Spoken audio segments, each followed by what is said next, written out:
Some changes to the SNAP program, formerly known as the food stamp program, will have work requirements, and they're really raising a lot of concerns about how effective the government assistance program will be if there's another economic downturn. The Trump administration, though, tightening the requirements on who receives food aid. And let's just say the outrage is building. Some headlines out there today. Americans in cold weather states will suffer. 3 million people could lose food stamps. And another actually calling it immoral and cold-hearted. Here to break down a new plan is White House Budget Office Acting Director Russ Vought. Russ, thanks for joining us. Thanks for having me on, Charles. You know, the media is saying this is one of the most cold-blooded, heartless things that any government can do, particularly to the most vulnerable in this society. What do you say to that? We think it's absolutely wrong. We think that one of the most important things that you can do is to get people back to work, and that there's a dignity in work, and that when you get people who off of welfare programs and you get them back to work, that their incomes can double and triple. Studies show that. And what this administration wants to do is to increase the labor participation rate in this country.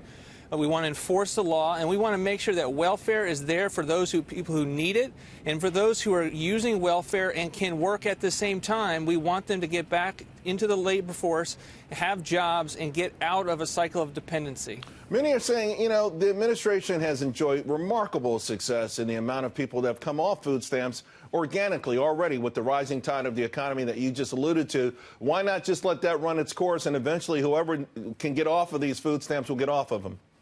Because all we're asking the program to do is to have people who can work, able-bodied adults without dependents. We call them ABODs. We want those individuals to be able to get back into the workforce and to have jobs and become a producer in this country. We think that that's the kind of thing that will build this economy. It's good for them, and it's good for the government. This economy needs 500,000 manufacturing workers, 60,000 welders, and a whole lot of other jobs, 7 million open jobs. You understand that as well as anyone else. And they say they go begging not because there aren't people who want them, but they don't have the skill sets.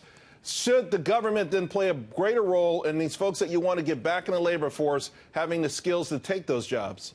Well, let's be clear, Charles. When we talk about our work requirement, included in that is job training programs, job searching. So the notion of getting off of the sidelines into the labor force includes the building of the necessary skills to be able to have these jobs.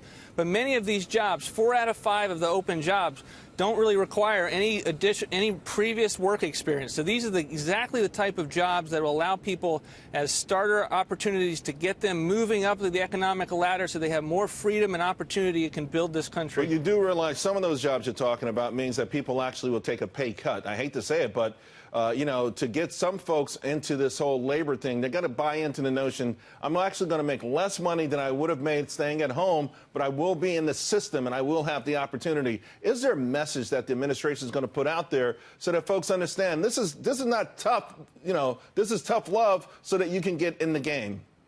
Well, we think it's a message of freedom and opportunity. We think that the best welfare program is a long-term permanent job. Getting people off of depending on government is good for them, it's good for their community, it's good for the economy. Russ, real quick, what happens when the economy turns?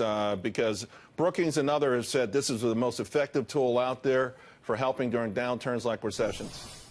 And food stamp program is not going away. It will still be there for individuals in a downturn to be able to have the food stamps that are available under the federal laws. What this requires is if you are able to work, get you back to work. Right. And that's why it's important. Hey, I've got to switch gears here because you were subpoenaed to testify at the impeachment inquiry. Of course, you declined. What are your thoughts on Speaker Pelosi's announcement?